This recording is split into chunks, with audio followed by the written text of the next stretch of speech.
പിറക്കുവാൻ ഉണ്ണി നീ വായു, ബേഥലേം മഞ്ഞള പോലെ ശാന്തിയും സൗഖ്യവും തായു.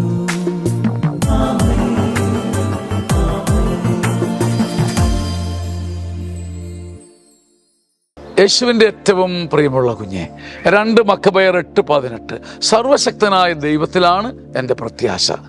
എൻ്റെ മുമ്പിൽ നിൽക്കുന്നവർ എനിക്ക് നിരാശ തരുന്നവരാ. എൻ്റെ മുമ്പിൽ നിൽക്കുന്നവർ എന്നെ വെട്ടിക്കളയുന്നവരാ, നല്ലത് പറയാൻ വാ പൂട്ടുന്നവരാ. പക്ഷെ എൻ്റെ പ്രത്യാശ നിന്നില്ല. എനിക്ക് ചുറ്റുപാട് ആശ്വസിക്കാൻ ഒന്നുമില്ല.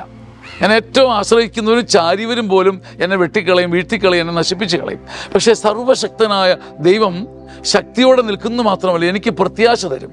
സർവശക്തനായ ദൈവത്തിലാണ് എൻ്റെ പ്രത്യാശ.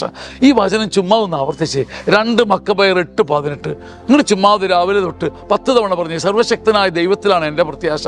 എനിക്ക് ഒരു ചുറ്റുപാടും നോക്കിയിട്ട് ഒരു കുന്തവും ഇല്ല, എനിക്ക് പിടിക്കാനൊരു കച്ചിത്തുരുമ്പില്ല, എന്നെ രക്ഷിക്കാവുന്ന ആരും വാക്ക് പറയുന്നില്ല.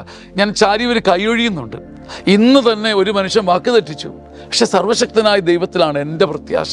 അചഞ്ചലമായ പാറപ്പുറത്തിരിക്കുന്ന ഒരു മനുഷ്യനെ പോലെ, ഒരിക്കലും ചതിക്കാത്ത ഒരു കുതിരയുടെ പുറത്ത് സഞ്ചരിക്കുന്ന ഒരു മനുഷ്യനെ പോലെ നിങ്ങൾ ആത്മാവിൽ പറ, സർവശക്തനായ ദൈവത്തിലാണ് എൻ്റെ പ്രത്യാശ. കർത്താവിൻ്റെ കരുണയുടെ പ്രത്യാശ, ശക്തിയുടെ പ്രത്യാശ ഇന്ന് നിങ്ങളുടെ ഉള്ളിലേക്ക് വീഴട്ടെ. ജീവിക്കാനൊരു കൊതി, സ്നേഹിക്കാനൊരു കൊതി, നേടാനൊരു കൊതി, വചനം വായിക്കാനൊരു കൊതി, പ്രത്യാശ നിർഭരമായ ഹൃദയം യേശുവിൻ്റെ നാമം നിങ്ങൾക്ക് നൽകട്ടെ. ആമേൻ.